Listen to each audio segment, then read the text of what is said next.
എന്തൊരു വെറുപ്പീരാണ് പൃഥ്വിരാജ്, സഹിക്കാൻ മേല.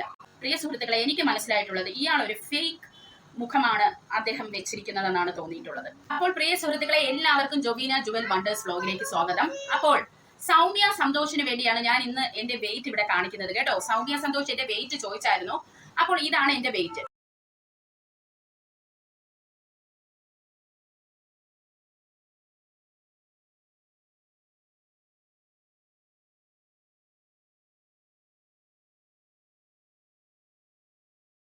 പ്രിയ സുഹൃത്തുക്കളെ, ലാസ്റ്റ് എന്റെ വെയിറ്റ് ഞാൻ കാണിക്കുന്നത് 108.6 ഇപ്പോൾ എനിക്കത് 109.7 മാറി.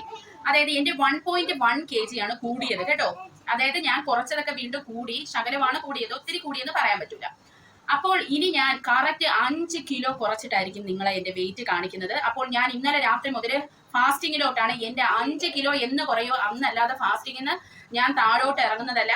ഫാസ്റ്റിംഗ് എനിക്കൊരു പ്രശ്നമല്ലെന്ന് ഞാൻ പല പ്രാവശ്യം നിങ്ങൾക്ക് തെളിയിച്ചിട്ടുള്ളതാണ്. അതുകൊണ്ട് ഞാൻ ലോങ് ഫാസ്റ്റിങ്ങിലോട്ട് പോവുകയാണ് കേട്ടോ. അപ്പോൾ സൗമ്യ സന്തോഷിന്റെ വെയിറ്റ് കണ്ടല്ലോ. അപ്പോൾ 5 കിലോ കുറയ്ക്കുമ്പോൾ 104.7 കിലോയിലാണ് ഞാൻ വരേണ്ടത്.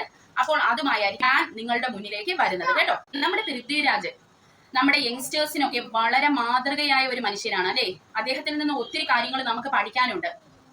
അപ്പോൾ ഞാൻ പേഴ്സണലി പറയുവാണെങ്കിലുണ്ടല്ലോ, പൃഥ്വിരാജിന്റെ ഇന്റർവ്യൂസ് ഒന്നും ഞാൻ അങ്ങനെ കാണാറില്ല. ഞാൻ കാണാറില്ലാത്തതിന്റെ കാര്യം എന്ന് പറയുന്നത്, ഇദ്ദേഹം ഒരു ഇമേജ് പബ്ലിക്കിൽ സൃഷ്ടിച്ചു വെച്ചിട്ടുണ്ട്.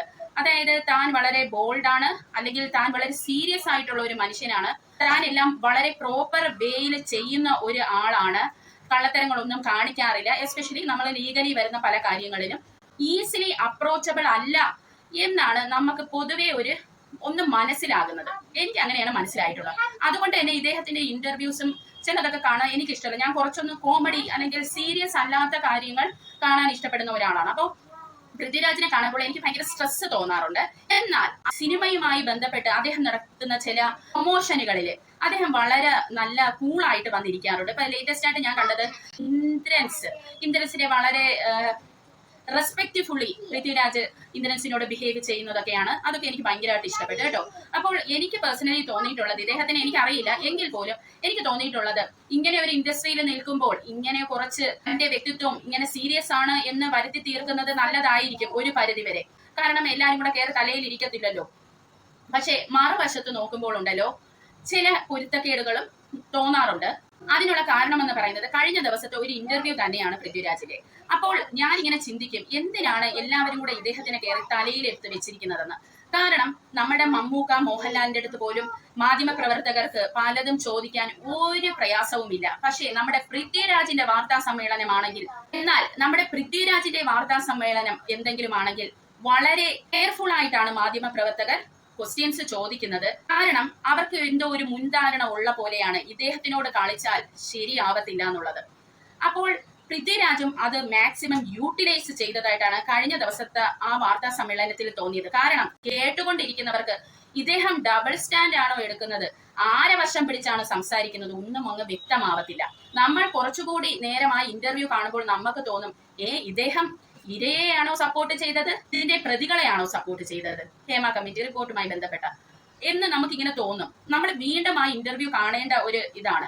അപ്പോൾ ചിലപ്പോൾ തോന്നും, ഇതൊരു ഇരട്ടത്താപ്പ് നയമാണോ, തോന്നാറുണ്ട് കേട്ടോ ശരിക്കും. അപ്പോൾ ഞാനും ആ ഇന്റർവ്യൂ കണ്ടപ്പോൾ എനിക്ക് തോന്നിയത് എന്നാണെന്നറിയാമോ, ഈ മാധ്യമ പ്രവർത്തകർ എന്തുകൊണ്ടാണ് പൃഥ്വിരാജിനോട് അങ്ങോട്ട് കയറി കയർത്ത് ക്വസ്റ്റ്യൻസ് ചോദിക്കാത്തതെന്നാണ്. പൃഥ്വിരാജ് എന്തെങ്കിലും ഒരു ഇംഗ്ലീഷിൽ 2 വാക്കും കൂടെ പറഞ്ഞാൽ മാധ്യമ പ്രവർത്തകരുടെ ഫ്യൂസ് അവിടെ അടിച്ചു പോവുകയാണ് ചെയ്യുന്നത്. അതിനൊരു എക്സാമ്പിൾ പറയാം. ANI എന്ന് പറയുന്ന ഒരു നോർത്ത് ഇന്ത്യൻ ചാനൽ കേട്ടോ, ആ ചാനലിന്റെ റിപ്പോർട്ടർ ഇംഗ്ലീഷിലാണ് ക്വസ്റ്റ്യൻ ചോദിച്ചത്. പൃഥ്വിരാജ് ഇംഗ്ലീഷിൽ അടിപൊളിയായിട്ട് തിരിച്ചു മറുപടി പറഞ്ഞു. അതുകൂടെ കേട്ടതോടുകൂടി എല്ലാത്തിന്റെയും ഫ്യൂസ് പോയതായിട്ടാണ് നമുക്ക് സ്വയം തന്നെ തോന്നുന്നത്. അപ്പോൾ അത് എന്തുകൊണ്ടാണെന്ന് എനിക്കറിയത്തില്ല.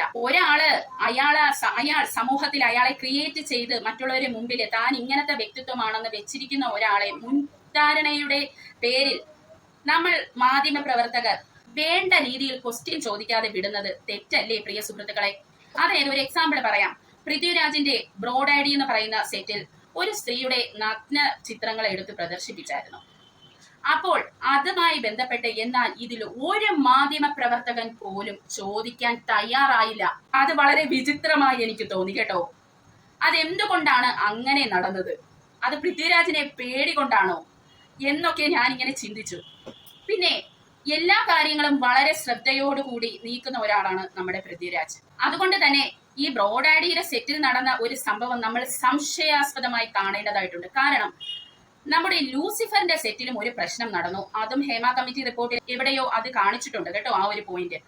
അപ്പോൾ അത് കഴിഞ്ഞാണ് ബ്രോഡാഡിയുടെ സെറ്റിൽ അടുത്ത ഒരു പ്രശ്നം നടക്കുന്നത്. അപ്പോൾ പൃഥ്വിരാജിന്റെ പ്രൊഡക്ഷൻ അല്ലെങ്കിൽ ഡിറക്ഷനിൽ വരുന്ന സിനിമകളിൽ എന്തുകൊണ്ടാണ് ഇങ്ങനത്തെ പ്രോബ്ലംസ് വരുന്നതെന്ന് നമ്മൾ ചിന്തിക്കേണ്ടതായിട്ടുണ്ട്. കാരണം എല്ലാം വളരെ പെർഫെക്റ്റ് ആയിട്ട് ചെയ്യാൻ ആഗ്രഹിക്കുന്ന പൃഥ്വിരാജിന്റെ സെറ്റുകളിൽ എന്തുകൊണ്ടാണ് ഇങ്ങനത്തെ സംഭവങ്ങൾ ഉണ്ടാകുന്നത്? ആരെങ്കിലും അദ്ദേഹത്തിനെ മനഃപൂർവ്വവും കുരുക്കാൻ ശ്രമിക്കുന്നതാണോ എന്നും നമ്മൾ സംശയിക്കേണ്ടതായിട്ടിരിക്കുന്നു. അതുകൊണ്ടായിരിക്കണം പൃഥ്വിരാജ് ഇവിടെ മൗനമായിരുന്നത്. കാരണം എമ്പൂരാന്റെ ഷൂട്ടിംഗ് ലൊക്കേഷനിൽ ഈ സ്ത്രീയെ പീഡിപ്പിച്ച അല്ലെങ്കിൽ നഗ്ന ഫോട്ടോസ് എടുത്ത ഇദ്ദേഹം, ആ വ്യക്തി എമ്പൂരാന്റെ സെറ്റിൽ വന്നപ്പോൾ ഈ ഒരു സ്ത്രീ വിളിച്ച് മാനേജർ വഴി പൃഥ്വിരാജിനെ അറിയിച്ചു, ഈ ഒരു വ്യക്തി ഇവിടെ വന്നിട്ടുണ്ട്, എന്നെ ഉപദ്രവിച്ചവൻ വന്നിട്ടുണ്ടെന്ന് പറഞ്ഞപ്പോൾ പൃഥ്വിരാജ് അയാളെ ആ സെറ്റിൽ നിന്നും പറഞ്ഞു വിടുകയും ഉണ്ടായി. അപ്പോൾ എന്താണ് നടക്കുന്നതെന്ന് അറിയില്ല. ഒരു പക്ഷേ പൃഥ്വിരാജിന് നല്ല ഇന്റലിജന്റ് ആയിട്ടുള്ള ഒരു വ്യക്തിയാണ്. പൃഥ്വിരാജിന് തന്നെ അറിയാം തന്നെ ആരെങ്കിലും കൊടുക്കാൻ ശ്രമിക്കുന്നതായിരിക്കും എന്നുള്ള ഒരു ഇത് അദ്ദേഹത്തിന് കാണും. അത് മാത്രമല്ല പ്രിയ സുഹൃത്തുക്കളെ, നമ്മൾ ഈശ്വരന് മുകളിൽ അല്ലെങ്കിൽ നമ്മുടെ സൃഷ്ടാവിന് മുകളിൽ ആരെയും വെക്കേണ്ട ആവശ്യമൊന്നുമില്ല. മമ്മൂട്ടിയുടെയും മോഹൻലാലിന്റെയും മുമ്പിൽ വരെ ചോദ്യശരങ്ങൾ ഉന്നയിക്കുന്ന നമ്മുടെ മാധ്യമ പ്രവർത്തകർ പൃഥ്വിരാജിനെയും അങ്ങനെ വെറുതെ വിടുന്നതിനോട് എനിക്ക് പേഴ്സണലി താല്പര്യമില്ല. അദ്ദേഹത്തിനോടും അന്ന് ആ മാധ്യമ പ്രവർത്തകർ അന്ന് ആ പത്രസമ്മേളനത്തിൽ കറക്റ്റിന് ഈ എമ്പൂരാന്റെ സെറ്റിൽ ഇദ്ദേഹം എന്തുകൊണ്ട് വന്നു, ബ്രോഡിയടിയുടെ സെറ്റിൽ ഇങ്ങനെ ഒരു സംഭവം ഉണ്ടായിട്ട് താങ്കൾ എന്ത് രക്ഷയാണ് ആ സ്ത്രീക്ക് കൊടുത്തത്, ഏത് രീതിയിലാണ് ആ സ്ത്രീക്ക് സപ്പോർട്ട് നൽകിയത് എന്ന് ചോദിക്കാൻ ഒരാൾക്കും പറ്റിയില്ല. അത് വളരെ കഷ്ടമാണ്. എന്നാലും കഴിഞ്ഞ ദിവസം കുറച്ചു പേരൊക്കെ പുറത്തു വന്നു, കുറച്ച് മാധ്യമങ്ങളിലൊക്കെ ഇതിനെപ്പറ്റി സംഭാഷണം നടക്കുകയും ചെയ്തു. പിന്നെ ഒരു കാര്യം പ്രിയ സുഹൃത്തുക്കളെ, ഇദ്ദേഹം എപ്പോഴും പ്രിയ സുഹൃത്തുക്കളെ എനിക്ക് മനസ്സിലായിട്ടുള്ളത് ഇയാൾ ഒരു ഫേക്ക് മുഖമാണ് അദ്ദേഹം വെച്ചിരിക്കുന്നതെന്നാണ് തോന്നിയിട്ടുള്ളത്. ഞാൻ അങ്ങനെ പറയാനുള്ള കാരണമുണ്ട്, ഫേക്ക് മുഖം വെച്ചിട്ടുണ്ടെന്ന്. കാരണം എന്റെ കെട്ടിയവൻ വർക്ക് ചെയ്യുന്ന ഹോസ്പിറ്റലില് പൃഥ്വിരാജിന്റെയും എന്നാണ് താപസി പന്നുന്റെയും ഷൂട്ടിംഗ് നടന്നായിരുന്നു കേട്ടോ. അപ്പോൾ ആ സമയത്ത് എന്റെ കെട്ടിയവൻ ഉൾപ്പെടെയുള്ള കുറെ ആൾക്കാരെടുത്ത് കുറെ ഫോട്ടോസ്, കുറെ വർഷങ്ങൾക്ക് മുമ്പാണ് ഫോട്ടോസ് ഒക്കെ ഞാൻ കണ്ടു, പൃഥ്വിരാജിന്റെ ഒക്കെ ഫോട്ടോസ് കണ്ടായിരുന്നു. അപ്പോൾ അന്ന് എന്റെ ചേട്ടന് ഈവനിങ് ഷിഫ്റ്റ് തീർന്നുകൊണ്ട് പുള്ളി ഇങ്ങനെ വന്നു. പക്ഷെ ഇവരൊക്കെ ഹാർഡ് വർക്കേഴ്സ് ആണ് കേട്ടോ, ഇവർ ഇഷ്ടം പോലെ സമയമാണ് നിന്ന് വർക്കൊക്കെ ചെയ്തത്. എന്നിട്ടും പൃഥ്വിരാജ് ടയേർഡായി പണ്ടാരം അടങ്ങിയിട്ടും അവിടെയുള്ള രാത്രിയാണ് ഷൂട്ടിംഗ് കഴിഞ്ഞത്, അവിടെയുള്ള നഴ്സുമാരുടെയൊക്കെ കൂടെ നിന്ന് ഫോട്ടോ എടുത്തിട്ടാണ് പൃഥ്വിരാജ് പോയത്. തമാന്നൊരു അക്ഷരം തിരിച്ച് അദ്ദേഹം പറ്റില്ലെന്നോ ഒന്നും പറഞ്ഞിട്ടില്ല. അപ്പോൾ അദ്ദേഹം എന്തുകൊണ്ടും നല്ല ഒരു മനസ്സിന് ഉടമയാണ്, അത് പറയാതിരിക്കാൻ പറ്റില്ല. ഇപ്പോൾ കുറെ നാളായിട്ട് ഇൻഡസ്ട്രിയിൽ നിൽക്കുകയല്ലേ, കുറച്ചൊക്കെ കണ്ടുമറിഞ്ഞു നിന്നില്ലെങ്കിൽ പണി കിട്ടുമെന്ന് പൃഥ്വിരാജിന് തന്നെ അറിയാമായിരിക്കും. എന്നാലും എന്റെ മാധ്യമ സുഹൃത്തുക്കളെ, നമ്മൾ ആരെയും കയറ്റി തലയിൽ വെക്കരുത്. അദ്ദേഹത്തിനോട് ചോദിച്ചാൽ നല്ല ആടിപ്പൊളി മറുപടികൾ നമുക്ക് കിട്ടും, എന്തിനെ പറ്റി ചോദിച്ചാലും. പിന്നെ എന്തിനാണ് നമ്മൾ ചോദിക്കാതിരിക്കുന്നത്? എന്തിനാണ് ഈ മാധ്യമങ്ങൾ ചോദിക്കാതിരിക്കുന്നത്? ഇവർക്കൊക്കെ ചോദിച്ചൂടെ എന്താണ് സംഭവിച്ചതെന്നുള്ളത്? പിന്നെ എന്തിനാണ് നമ്മൾ അത് കഴിഞ്ഞ് ഒന്നും ചോദിക്കാതെ വന്നിരുന്നിട്ട് അതും ഒരു കണ്ടന്റ് ആക്കി മാധ്യമ പ്രവർത്തകർ ഇടുവാണ്?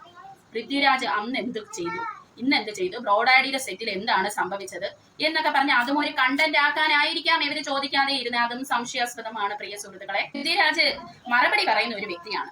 അപ്പോൾ അദ്ദേഹത്തിനെ പറ്റി ഇങ്ങനെ വേണ്ടാത്ത കാര്യങ്ങൾ ചിന്തിച്ചു കൂട്ടി വീണ്ടും അതും ഒരു കണ്ടന്റ് ആക്കിയിടുന്നത് ശരിയാണെന്ന് തോന്നുന്നില്ല. അപ്പോൾ ഇതാണ് എനിക്കും നിങ്ങളുടെ അടുത്ത് പറയാനുള്ളത്. അപ്പോൾ അടുത്ത ഒരു അടിപൊളി വീഡിയോ ആയിട്ട് ഞാൻ വരുന്നതായിരിക്കും. അപ്പോൾ ചിൽ ദെൻ ബൈ.